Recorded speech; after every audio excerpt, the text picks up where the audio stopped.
योग साधना और ब्रह्मचर्य। सभी सुखों को प्राप्त करने के लिए हमें यह जीवन मिला है।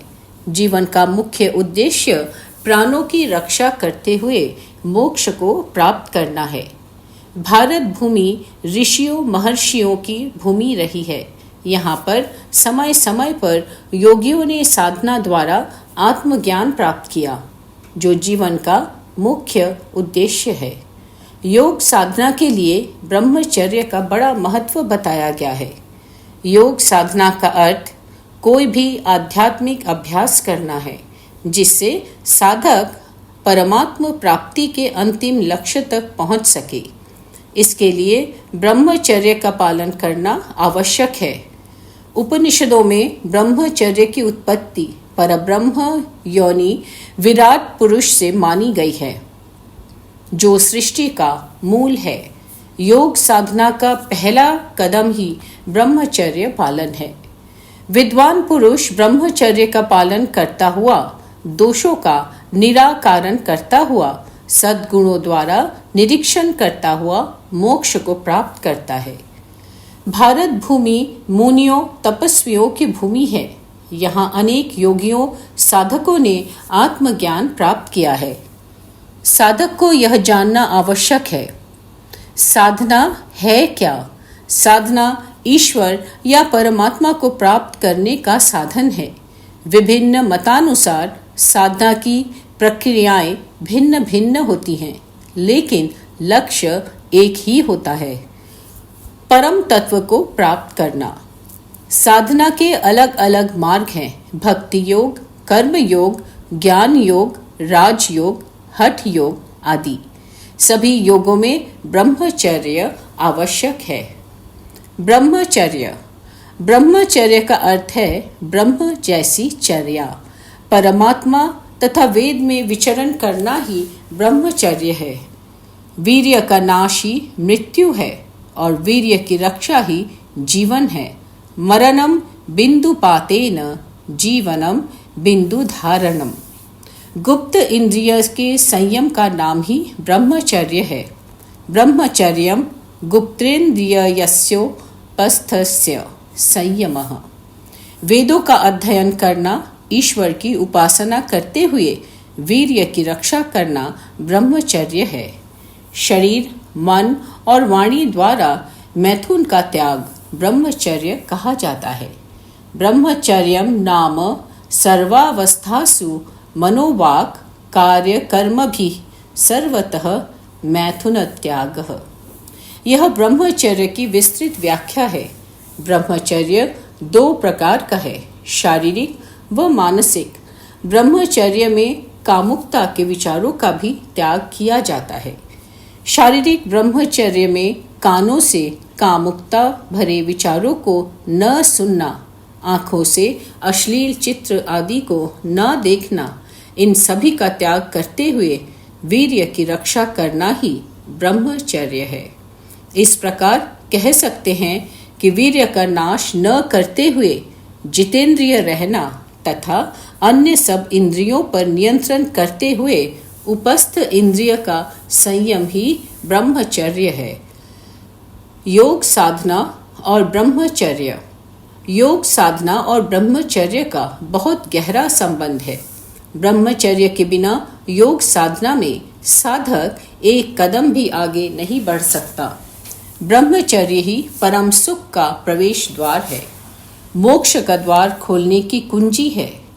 योग साधना में वास्तविक उन्नति प्राप्त करने के लिए ब्रह्मचर्य आवश्यक है। ब्रह्मचर्य पालन के लिए मन और इंद्रियों पर विजय प्राप्त करना आवश्यक है, क्योंकि मन और इंद्रियों की तृष्णा ही मनुष्य में उत्तेजना तथा अशांति लाती है। इंद्रियों को उनके विषयों से हटाना ही ब्रह्मचर्य है, जो योग साधना के लिए परम आवश्यक है, जिस पर चलकर हम अपने लक्ष्य को प्राप्त कर सकते हैं। जैसे बताया गया है कि वीर्य की रक्षा ही जीवन है, वीर्य का नाश ही मृत्यु है, तो साधक को वीर्य रक्षा करनी चाहिए, ताकि शक्ति ऊर्जा का प्रयोग आध्यात्मिक उन्नति या योग साधना के लिए कर सके। योग साधना में ब्रह्मचर्य की महत्ता। मुंडकोपनिषद में बताया गया है कि ब्रह्मचर्य की उत्पत्ति विराट पुरुष यानी पर ब्रह्म से हुई है। इसलिए हम यह कह सकते हैं कि योग साधना के लिए ब्रह्मचर्य पहला साधन है। जो साधक धैर्य से चिरकाल तक ब्रह्मचर्य की साधना करता है वह विशुद्ध होकर सिद्ध गति को प्राप्त होता हुआ साधना मार्ग में आगे बढ़ता है। योग साधना में ही नहीं बल्कि सभी स्त्री पुरुषों के लिए बाल्यावस्था से ही ब्रह्मचर्य का पालन करना आवश्यक है। ब्रह्मचारी के लिए कुछ भी प्राप्त करना असंभव नहीं है, चाहे वह आध्यात्मिक क्षेत्र में हो या भौतिक क्षेत्र में। ब्रह्मचर्य सचमुच में बहुमूल्य धन है, प्रभावशाली औषधि है, जिसके द्वारा हम योग साधना मार्ग पर चलकर अपने परम लक्ष्य को प्राप्त कर सकते हैं। ब्रह्मचर्य व्रत का पालन करके ही ब्रह्म को प्राप्त किया जा सकता है। यदिच्छन्तो ब्रह्मचर्यम चरन्ति। ब्रह्मचर्य से बढ़कर कोई तप या तपस्या नहीं कही गई है। ब्रह्मचर्य को सर्वोत्कृष्ट तप कहा गया है। न तप इत्याहु देवो न तु मानसः। यह भी माना जाता है कि ब्रह्मचर्य के तप से मृत्यु पर भी विजय प्राप्त की जा सकती है। ब्रह्मचर्येण तपसा देवेभ्यः स्वरा भरता। ब्रह्मचर्य के पालन से योगी का औज, तेज, कांति, वीर्य, बल तथा पराक्रम बढ़ जाता है। ब्रह्मचर्य के बिना कोई भी स्त्री पुरुष योगी या योगिनी नहीं बन सकता। ब्रह्मचर्य प्रतिष्ठायाम वीर्य लाभः। ब्रह्मचर्य व्रत पालन के लाभ का वर्णन करते हुए कहा गया है कि जो आयु के प्रथम चरण में ब्रह्मचर्य का पालन करते हैं वे बल और पराक्रम को प्राप्त कर लेते हैं। अगर वे अपनी ऊर्जा का प्रयोग योग साधना के मार्ग पर लगाएं तो वे अपने जीवन लक्ष्य पर परम सत्य को प्राप्त कर लेते हैं। यो विबर्ति दाक्षायणम कृणते दीर्घमायु। ब्रह्मचर्य, तपस्या और श्रद्धा के बारे में यह कहा गया है कि इनका व्यवहारिक अनुभव गुरु के आश्रम में ही हो सकता है। हमें श्रद्धा और भक्ति पूर्वक गुरु के प्रति समर्पण भाव रखते हुए गुरु से विनम्र निवेदन करना चाहिए, तभी साधक इस ज्ञान को ग्रहण कर सकता है। वह कर्म योगी की भांति अपनी मानसिक वृत्तियां बनाए और फिर गुरु के पास रहकर 1 वर्ष तक पूर्ण ब्रह्मचर्य का पालन करे। तप, भक्ति और श्रद्धा भाव से रहे तभी उसे आत्मज्ञान के बारे में पता चलेगा, जो योग साधना के मार्ग में आगे बढ़ने के लिए आवश्यक है। तान्ह स ऋषिरुवाच भूय एव तपसा ब्रह्मचर्येण। जो ब्रह्मचारी ब्रह्मचर्य और तप से, श्रद्धा और भक्ति से उत्तरायण मार्ग को खोज करते हैं वे ब्रह्म को प्राप्त हो जाते हैं, जो जीवन का मुख्य ध्येय है। वे जीवन के सभी द्वंद्वों से मुक्त हो जाते हैं और भय से भी मुक्ति की प्राप्ति होती है। साधक आवागमन, पुनर्जन्म मरण के चक्र से मुक्त हो जाता है। अथोत्तरेण तपसा ब्रह्मचर्येण श्रद्धया विद्य आत्मनम अन्विष्यादित्यम भिजयन्ते। जो विद्वान पुरुष दोनों का निराकरण करता हुआ सद्गुणों व कर्मों को करता है वह स्वयं को निष्पक्षता से निरीक्षण करता है।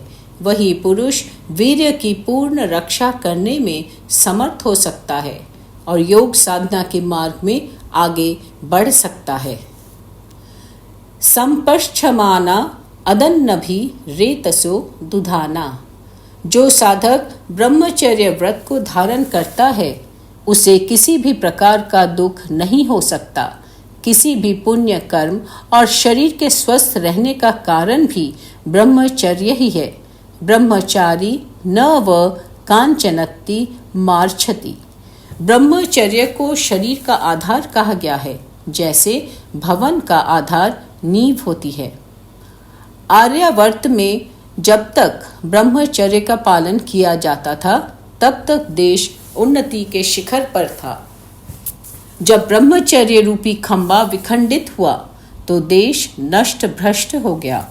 कहा गया है, आहार शयनम ब्रह्मा नित्यमागारमीव धारणे। ब्रह्मचारी व्यक्ति ही ब्रह्मचर्य का पालन करता हुआ वेदों का अध्ययन करता है और जितेंद्रिय होता है। अपने तपोबल के कारण ही उसकी समाज में प्रतिष्ठा बढ़ती है। वह स्वयं अपना कल्याण तो करता ही है, वह अन्य लोगों को भी धर्म और सन्मति का मार्ग दिखाकर परम तत्व या परमानंद की प्राप्ति कराने में उनकी सहायता करता है। पूर्वो जातो ब्राह्मणो अमृतेन साकम। पूर्ण ब्रह्मचारी ही वेद विद्या से और ईश्वर के प्रकाश से मोक्ष के रास्ते पर चलता है और अन्य सभी बाह्य पाखंडों का खंडन करता है। वही परम तत्व को प्राप्त कर सकता है। ब्रह्मचारी जनयन भूत्वा सुरस्ति तय। ब्रह्मचर्य को ही यज्ञ कहा गया है। जो संपूर्ण सुखों में सर्व सुख कहा जाता है, वह भी ब्रह्मचारी ही है। ब्रह्मचारी ही ब्रह्मचर्य से विद्या आदि अपने सद्गुणों में वृद्धि कर सकता है। वही सबके ज्ञाता ईश्वर परब्रह्म को जान सकता है, जिसमें सर्व सुख प्राप्त होता है। ब्रह्मचर्य से ही साधक मननशील होकर परमात्मा का ध्यान कर सकता है और अंतिम लक्ष्य को प्राप्त कर सकता है। अथ यद्यज्ञ इत्याचक्षि ब्रह्मचर्येन ह्योवात्मान। ब्रह्मचर्य पालक ब्रह्मचारी से आचार्य भी अपने ज्ञान में और अधिक वृद्धि करने के लिए प्रीति करता है। ब्रह्मचर्येन तपसा ब्रह्मचारिणमिच्छते। जगत में धर्म को पालन करने के लिए यश को बढ़ाने वाला ब्रह्मचर्य ही है। वाग्भट्ट ने कहा है कि ब्रह्मचर्य ही उत्तम साधन है जो इस लोक और परलोक को सुधारता है। ऋषि मुनियों ने भी स्वीकार किया है कि सांसारिक सुख तो आयु के अधीन है। धर्म्यम यशस्यामायुष्यन कांतम निर्मलम। भक्ति सागर में स्वामी चरणदास ने ब्रह्मचर्य रक्षण 8 प्रकार के बताए हैं। इन 8 प्रकारों से साधक को वीर्य का पतन नहीं होने देना चाहिए। ये 8 प्रकार है: स्त्री स्मरण, अपने कानों से स्त्री की आवाज न सुनना, स्त्री स्वरूप को स्मृति में न देखना, श्रृंगार साहित्य न पढ़ना, स्त्रियों से मजाक न करना, अकेले में बातचीत न करना, उनसे मिलने के बहाने त्याग देना, स्त्री स्पर्श का त्याग करना। इन 8 प्रकार से ब्रह्मचर्य का पालन करने वाला साधक ही पूर्ण ब्रह्मचारी है। इस प्रकार ब्रह्मचारी के सामने सभी इच्छाएं हार मान बैठ जाती हैं। वह सभी बाधाओं को पार करता हुआ परम सत्य को प्राप्त कर लेता है। यही सर्वोत्तम सुख है। इससे समाधि की प्राप्ति हो जाती है। योगी के लिए कुछ पाना शेष नहीं रहता। सृष्टि स्वयं मर्यादाओं का पालन करती है और मनुष्य को भी सतत मर्यादाओं का पालन करने का उपदेश देती है। अर्थात योगी को भी निरंतर मर्यादाओं का पालन करते हुए योग साधना में आगे बढ़ना चाहिए। भोगों से शांति नहीं मिलती। न भोगात राग शांतिर मुनिवत। भोगों को हम नहीं भोगते, भोग स्वयं हमें भोग लेते हैं। तप को तपा नहीं जाता, हम स्वयं उसमें तप जाते हैं। काल का अंत नहीं होता, अंत में हम ही काल में समा जाते हैं। भोग भोगने से हमारी इच्छाएं पूरी नहीं होती, बल्कि और अधिक बढ़ जाती है। भोगा न भुक्ता वयमेव भुक्ता, रोगा न जीर्णा वयमेव जीर्णा। वासनाओं की कभी तृप्ति नहीं होती, बल्कि भोगने पर वासनाएं और बढ़ जाती हैं। वासनाएं अग्नि में घी डालने के समान है। घी डालने पर अग्नि और प्रज्वलित होती है, उसी प्रकार हमारी वासनाएं भी बढ़ती जाती हैं। न जातु काम कामानुपभोगे न शाम्यति हविषा कृष्णवर्त्यम एव भूव एवाभिधर्वते। वीर्य का निर्माण भोजन से होता है। भोजन के 5 दिन बाद रस, रस से रक्त, रक्त से मांस, मांस से हड्डी, हड्डी से मज्जा, मज्जा से 7वां पदार्थ वीर्य बनता है। वीर्य से शरीर में तेज रहता है, इसलिए वीर्य की रक्षा करना आवश्यक है। आयुर्वेद के ग्रंथों में कहा गया है कि वीर्य ही आत्मा है, इसकी रक्षा करना ही स्वास्थ्य है। इसके नष्ट होने पर मनुष्य शारीरिक, मानसिक, आध्यात्मिक उन्नति प्राप्त नहीं कर सकता। आध्यात्मिक उन्नति में ब्रह्मचर्य की अहम भूमिका है। रसाद्रक्तः ततो शुक्र संभवः। योगी ब्रह्मचर्य, वेद अध्ययन और इंद्रिय दमन रूप मृत्यु के कारणों को दूर कर देते हैं। ब्रह्मचारी व्यक्तियों को ही परमात्मा मुक्ति रूपी परम सुख प्रदान करता है। ब्रह्मचर्य व्रत पालन के लाभ का वर्णन करते हुए कहा गया है कि जो आयु के प्रथम चरण में ब्रह्मचर्य का पालन करते हैं वे विद्या प्राप्ति के समर्थ होते हैं। ब्रह्मचर्य पालन से साधारण मनुष्य हो या विद्वान सभी दीर्घायु को प्राप्त कर लेते हैं। सब विद्वान पुरुष और साधक पूर्व काल से ही ब्रह्मचर्य का आचरण करते हुए ही आगे बढ़ते हैं, आनंद पाते हैं। ब्रह्मचारिणं पितरो देवजना षट्सहस्रा सर्वांस्य देवांस्तपसा पिपर्ति। आयु के हितकर जितने पदार्थ हैं उन सब से श्रेष्ठ ब्रह्मचर्य है। पूर्व काल के ज्ञानी मुनि पराक्रमी होकर उन्नति के शिखर पर पहुंचे थे। चरक सूत्र में ब्रह्मचर्य मायुष्कराणाम कहा गया है। इसका मुख्य कारण था कि वे अपनी संतानों का उत्तम ब्रह्मचर्य का पालन करवाते थे। इन्होंने कभी बाल विवाह की कुशिक्षा नहीं दी। इस प्रकार हम कह सकते हैं कि योग साधना में ब्रह्मचर्य की निर्णायक भूमिका है। निष्कर्ष। इस प्रकार हम निष्कर्ष रूप में कह सकते हैं कि योग साधना में ब्रह्मचर्य ही महत्वपूर्ण भूमिका है। यह योग साधना रूपी सुखमय जीवन जीने के लिए पहली सीढ़ी के समान है। इस पर चढ़ने के बाद ही साधक मंजिल की अगली सीढ़ियों पर चढ़ने के योग्य होता है। एक ब्रह्मचारी साधक ही योग के अगले अंगों यम, नियम, आसन, प्राणायाम आदि को साध कर ध्यान के द्वारा समाधि को प्राप्त हो सकता है। जय श्री राम कृष्ण।